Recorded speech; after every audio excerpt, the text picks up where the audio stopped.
और उनकी धर्म पत्नी ग्राम धर्मापुर से सभी का स्वागत सम्मान कर रहे हैं। भगवान खुशहाल करें, निहाल करें, भोला भंडार करें, प्रेम से बोलिए रघुनाथ भगवान की जय हो। और ये सचिन कुशवाहा की भाभी जी ग्राम धर्मापुर से प्रभु को फल अर्पण करती हैं और श्रद्धा सुमन अर्पित करती हैं। भगवान का किसी में साथे रहे, प्रेम से बोलिए रघुनाथ भगवान की जय हो। तो भक्तों का देखा होगा आपने, अस्थि भातृ सिद्ध हुई नाम रूप जंजाल, और मत ना लखे जी मत लखे सोमय शुद्ध अपार। आपने पानी में देखा होगा, समुद्र में जल में तमाम प्रकार की तरंगें उत्पन्न होती, तरंग बुदबुदा भाप, लेकिन सारा का सारा जल होता है, तरंग उठती है मिट जाती है, बुदबुदा पैदा होता है मिट जाता है। इसी प्रकार से परमात्मा में मानव रूपी बुदबुदा उत्पन्न हुआ है और ये परमात्मा में ही मिल जाएगा। इसलिए कहा है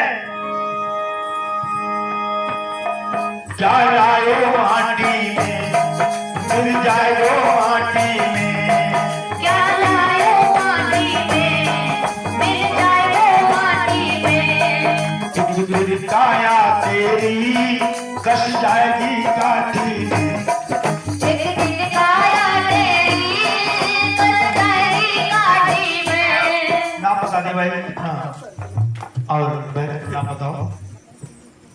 विजय इनका नाम विजय। विजय की बहू है। अच्छा, विजय कुमार की बहू ये 21 मुद्रा फल अर्पण करती है अरे टिंकू और टिंकू 21 मुद्रा 11 मुद्रा प्रभु को दान अर्पित करती है। भगवान को साल में निहाल में भोला भंडार वाले। और कोई 10 रुपया हमारे टिंकू मम्मी। टिंकू की मम्मी 11 मुद्रा भगवान के थान अर्पित करती है। भगवान को साल करें निहाल करें भोला भंडार वाले। प्रेम सूर्य रघुनाथ भगवान की जय हो।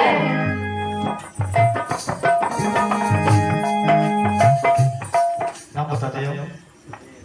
सुखबीर ग्राम धर्मापुर की तरफ से 51 मुद्रा और अनूप कुशवाहा ये 21 मुद्रा प्रभु के साथ अर्पित करते हैं। भगवान के आदेश के साथ में।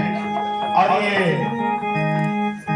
रामविलास कुशवाहा की धर्म पत्नी ग्राम रोडिया शरीफपुर की तरफ से 51 मुद्रा प्रभु के साथ अर्पित करती हैं। भगवान को साल करें निहाल करें भोला भंडार वाले। प्रेम सूर्य रघुनाथ भगवान की क्या लायो माटी मिल जाए गो माटी में, एक दिन काया तेरी कस जाएगी काठी में, एक दिन काया तेरी कस जाएगी काठी में, एक दिन काया तेरी कस जाएगी काठी में। पानी को बबूला है, पानी को बबूला है, मिल जाए गो पानी में। और ये विकेश कुशवाहा ग्राम टटोला की तरफ से 11 मुद्रा प्रभु कथा में अर्पित करते हैं। बहुत तन से मन से सेवा करते हैं बेचारे।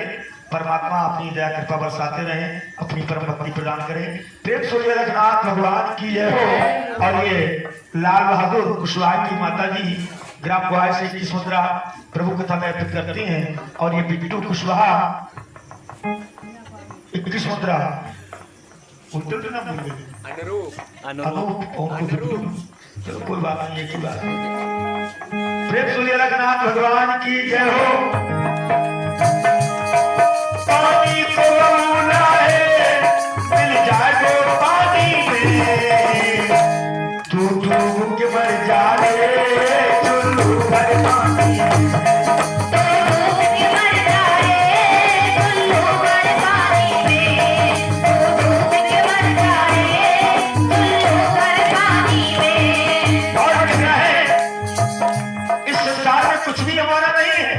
जो कुछ जानने वाता मानने वाता देखने वाता, यहाँ तक कि शरीर जब हमारा नहीं है तो पल पल हमारा साथ छोड़ रहा है, तो इस संसार में और चीजें हमारा साथ क्या निभाएंगी।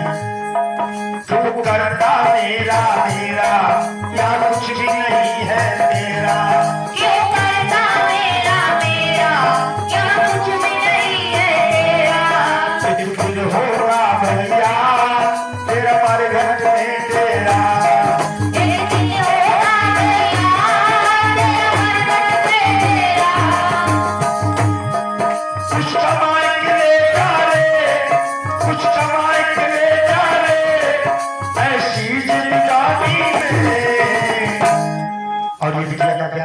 सिन्हा कुशवाहा 11 मुद्रा प्रभु कथा में करते भगवान ने दृष्टि बसाते रहे। प्रेम सोलिया रघुनाथ भगवान की और कहना है क्या, तू डूब के मर जा रे चुल्लू भर पानी,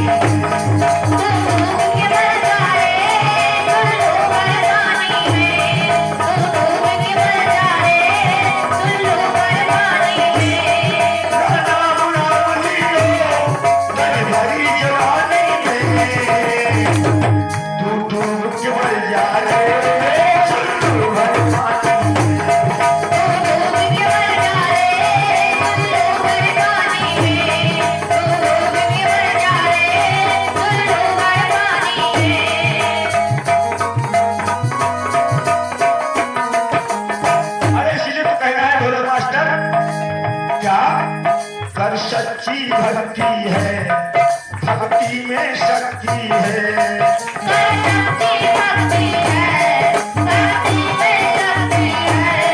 या भक्ति से भैया तो मिल जाए मुक्ति है,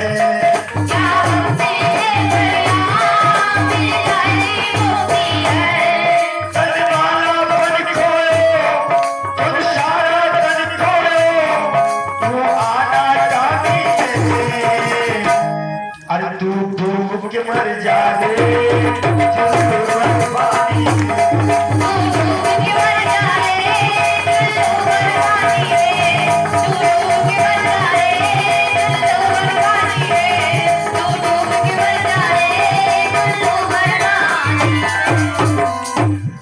रघुनाथ भगवान की जय। तो ये जीवन ही इसलिए मिला है, ये भगवान का जीता जागता हर मंदिर है।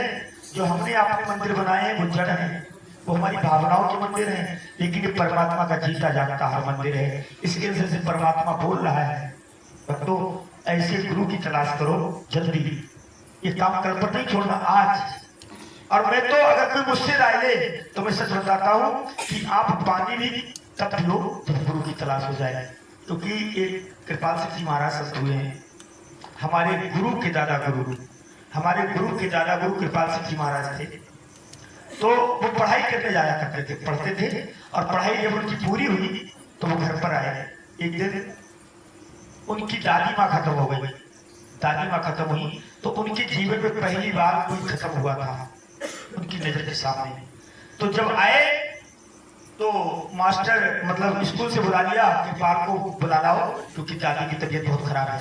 कृपाल सिंह जी महाराज आए घर पर, तो उनके सामने उनकी दादी बोल रही थी, और आए, दादी को मस्काया, आंख खोल करके देखा और होकरा भी दिया, और उसके बाद बोली बेटा कृपाल ठीक हो, ध्यान से पढ़ाई करना और अपने जीवन में तरक्की करना और अपने जीवन के लक्ष्य को प्राप्त करना, इतना कहा और आंख बंद कर ली और खत्म हो गई। कृपाल सिंह जी महाराज के सामने पहला ये नजारा था, उनके सामने कोई पहली बार, क्योंकि ऐसे वो लाड़ प्यार में पले थे, कभी उनके सामने ऐसा नजारा ही नहीं आया कि उनके सामने कोई खत्म होता पहली बार। तो कृपाल सिंह जी महाराज फिर बुलाने लगे, दादी दादी नहीं बोली, तो सब लोग तो रोने लगे, लेकिन वो विचार करने लगे, आखिर अभी ऐसी कौन सी चीज थी मेरी दादी के अंदर जो अब नहीं बोल रही, अब वो चली गई, वो है नहीं जिसके होने से मेरी दादी थी और जब नहीं रही तो मेरी दादी नहीं रही, ऐसी कौन सी चीज है। ये सदमा लग गया उनके लिए। उनको पढ़ाई पूरी की और फिर उन्होंने गांव से बाहर एक वृक्ष था, उसकी एक टहनी थोड़ी नीची थी, उसी पे जाकर के धोख लगाने की जगह थी, उसी टहनी पर बैठ जाते थे, धोख लगा लेते थे। कुछ ऐसा हिसाब था, ना इधर गिरते थे ना इधर गिरते थे, ऐसे बैठ जाते थे और बैठ करके एकांत में एक ही बात सोचते थे, करना क्या है, अब मुझे करना क्या है। तो उनके निर्णय में आया कि सबसे पहले मुझे ये देखना है कि मेरी दादी के अंदर ऐसी कौन सी चीज थी जिससे दादी ने बोलना बंद कर दिया और वो मर गई। पहले मुझे यही जानना है, और यही जानने के लिए उन्होंने आत्मज्ञान के, ब्रह्म ज्ञान के रास्ते को चुना, और फिर उन्होंने सावन सिंह जी महाराज को अपना गुरु बना करके अपने अंदर में ही अपने उस तत्व को हासिल किया जिस आत्म तत्व से पूरा शरीर विकसित होता है। पूरा शरीर प्रकाशित होता है और वो आत्म तत्व जर्रे जर्रे में समाया हुआ है, जर्रे जर्रे में। वो ना कहीं आता है और ना कहीं क्या है। तो भक्तों, हमें आपको अपने जीवन में यही तलाश जारी करनी है। अगर ये तलाश आपके जीवन में देरी कर रही है और जितनी भी तरक्कियां जो बेकार है उनका कोई अस्तित्व नहीं है, क्योंकि संत महापुरुषों की नजर में असली धनवान तो वही है जिसके पास राम नाम का धन होता है। तो ये जीवन में अगर प्रभु की भक्ति नहीं और जीवन में गुरु नहीं, तो कबीर साहब ने कहा है, तो भगत जी कहाँ के आए हैं, बूढ़ा की। वो भी बताते थे कि जो निगुरा सुखदेव महाराज निगुरा थे, उनके कोई गुरु नहीं थे। तो स्वर्ग लोक में जाते थे, जहां बैठते थे और वहां बैठ करके जब उठते थे तो वहां की मिट्टी को खोद के फेंक दिया जाता था। सुखदेव ने पूछा, ये इतने गड्ढे क्यों हो गए? बोले इन जगहों पर तो बैठे। बोले हमारे बैठने से क्या हो गया? बोले तुम्हारा कोई गुरु नहीं है, इसलिए जहां तुम बैठते हो वो जगह भी अपवित्र हो जाती है, इसलिए उस मिट्टी को खोद के फेंक देते हैं। बड़ा झटका लगा। तत्क्षण आए, अपने पिताजी का गुरु किसे बनाए? बोले राजा जनक को। राजा और गुरु, राजा योगी कैसे हो सकता है? ये तो अचंभे वाली बात है। बोले हाँ वही गुरु की योग है। तो राजा जनक को उन्होंने गुरु बनाया था।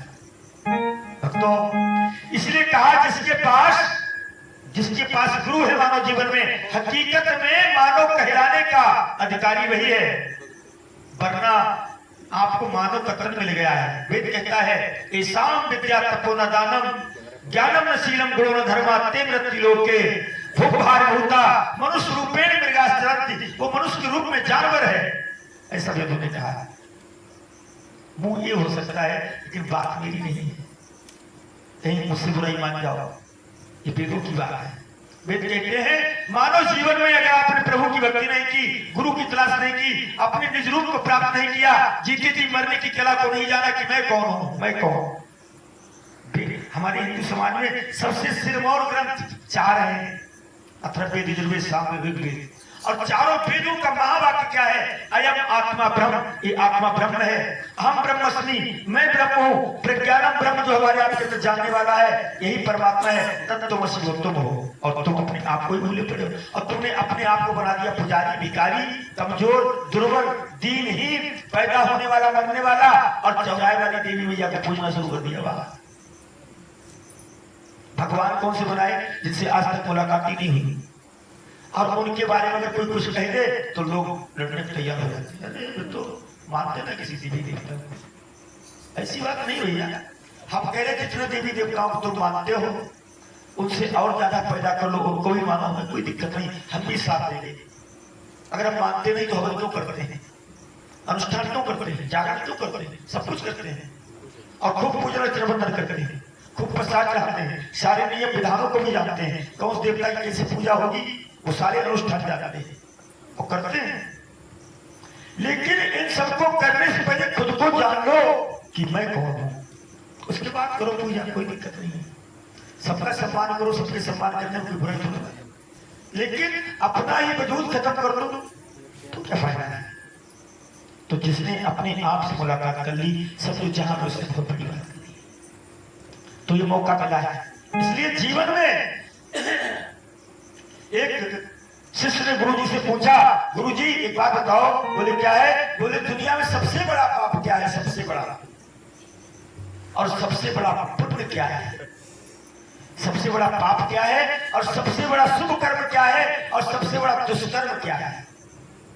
एक ही बात है, दुष्कर्म और शुभ कर्म। बोले बेटा, अगर आपने एक जीव को गुरु भक्ति की तरफ लगा दिया, इस दुनिया में जगा करके, अगर एक जीव को तुमने संसार काल के जाल से निकाल करके अगर एक जीव को तुमने प्रभु की तरफ जोड़ दिया, गुरु की शरण में भेज दिया, तो समझो दुनिया में इससे बड़ा शुभ कर्म कोई हो ही नहीं सकता। अरबों अश्वमेध यज्ञ कर लो लेकिन इसकी टक्कर नहीं दे सकते, क्योंकि युगों युगों से भटकी हुई एक जीव आत्मा को तुमने उसके निजधाम का रास्ता बता दिया। आज तुमने उस जहाज पर उसे बिठा दिया जो जहाज सीधा अमरलोक को जाता है। और दुष्कर्म गुरु जी, दुष्कर्म यह है इस संसार में सबसे बड़ा। अगर कोई उस जहाज पर बैठने जा रहा है और तुमने उसे उससे वंचित कर दिया, तो दुनिया में इससे बड़ा कोई पाप नहीं है, इससे बड़ा दुष्कर्म कोई नहीं। इसकी सजा बड़ी भयानक है। प्रभु की भक्ति की तरफ से अगर किसी को मोड़ दिया जाता है तो ये हर जाना भर ही नहीं सकते हो। इसलिए जागते रहो, प्रभु की भक्ति से किसी को वंचित मत करना, क्योंकि काल भगवान किसी के सर पर आकर के बोलने लगता है। इसलिए होशियार रहो। इस जागने का मौका आया, 84 लाख दुनिया बीत जाने के बाद मानव तक मिलता है, और उसमें भी अगर जीव गुमराह हो गया तो वो जागेगा कब? जागेगा कब? ये दर्द सब महापुरुष समझते हैं और कोई नहीं समझता है। इसलिए तुमने देखा होगा मीराबाई का कल्याण कब हुआ? जब तक उन्हें कोई गुरु नहीं मिले थे तब तक वो मूर्ति को लिए घूम रही थी, मूर्ति को, कृष्ण की मूर्ति को, है ना।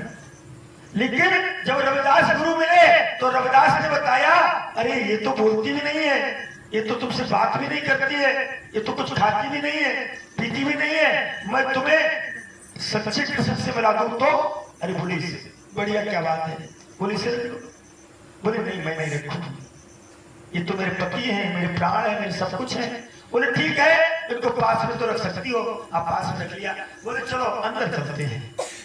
और जब अंदर गए, अंदर लेकर के गए, अंदर का 10वां द्वार खोल करके, और वही कृष्ण कन्हैया अंदर जब मिले और पता लगा वही गुरु है, वही तुम हो, वही गुरु है, वही तुम हो, लेकिन मूर्ति वो नहीं है, वो मूर्ति नहीं है, मूर्ति से अलग है। मूर्ति तो पैदा होती है, मिट जाती है, लेकिन जो अंदर अजर अमर विनाशी बने उसकी तो बात ही अलग है। और वो इतनी दीवानी हो गई, फिर तत्ववेत्ता संतों के संग में रहने लगी, घर परिवार लोक लाज मर्यादा की चिंता ही नहीं रही। तो राणा जी बड़ी परेशान थी।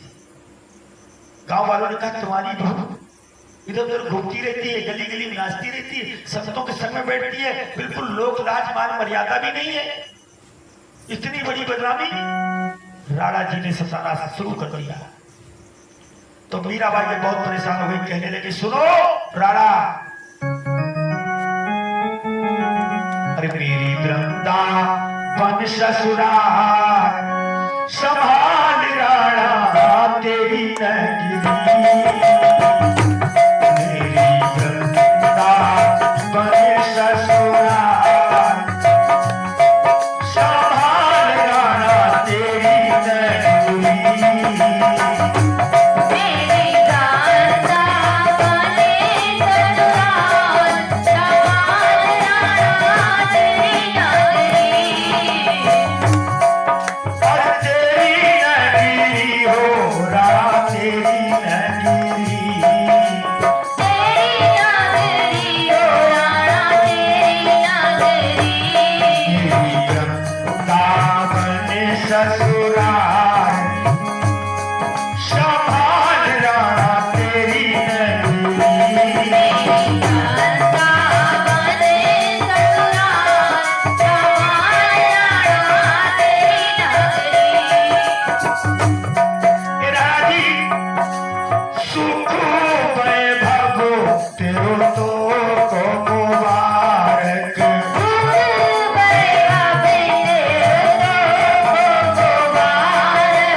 तो सतरस व्यंजन होते फीके, क्योंकि मीराबाई ने कहा है जिनको राम प्रिय लग जाता है, जिसका प्रेम परमात्मा से हो जाता है, तो उसे इस संसार में कोई भी व्यंजन अच्छे नहीं लगते, सब फीके नजर आते हैं। यहाँ के नाते रिश्ते, यहाँ की सारी वैभव धन दौलत सब फीकी नजर आती है। इसलिए कहा जो मोहे राम लागते मीठे, तो सतरस व्यंजन होते फीके। इसलिए राम और कृष्ण नाम मोहे मीठो लागे।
चली जाऊंगी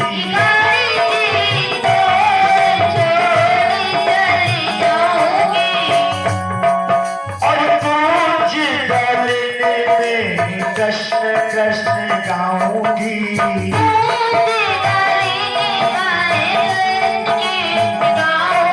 और पूछ गले में श्याम श्याम गाऊंगी।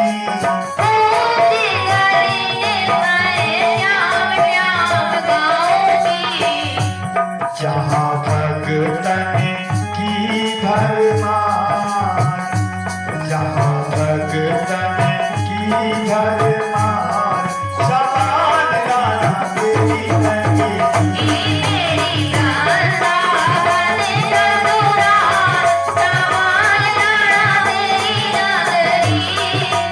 तेरी नगरी हो माया तेरी नगरी।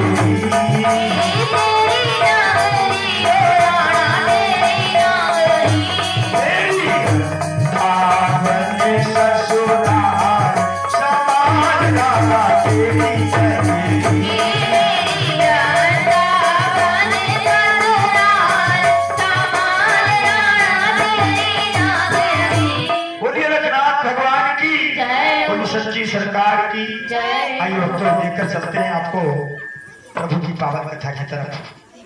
प्रभु की पावन कथा की तरफ, क्योंकि जो शेष भाग रह गया है उसे राष्ट्र तक पहुंचाना है। लेकिन कथा का रास्ता, कथा का चरित्र बहुत लंबा है, लेकिन फिर भी हम आप सभी लोग थोड़ा जल्दी जल्दी से चलेंगे और राष्ट्र की तैयारी तक पहुंचेंगे। फिर सूर्य रघुनाथ भगवान की जय हो। आज दोपहर की कथा में आप लोगों ने सुना था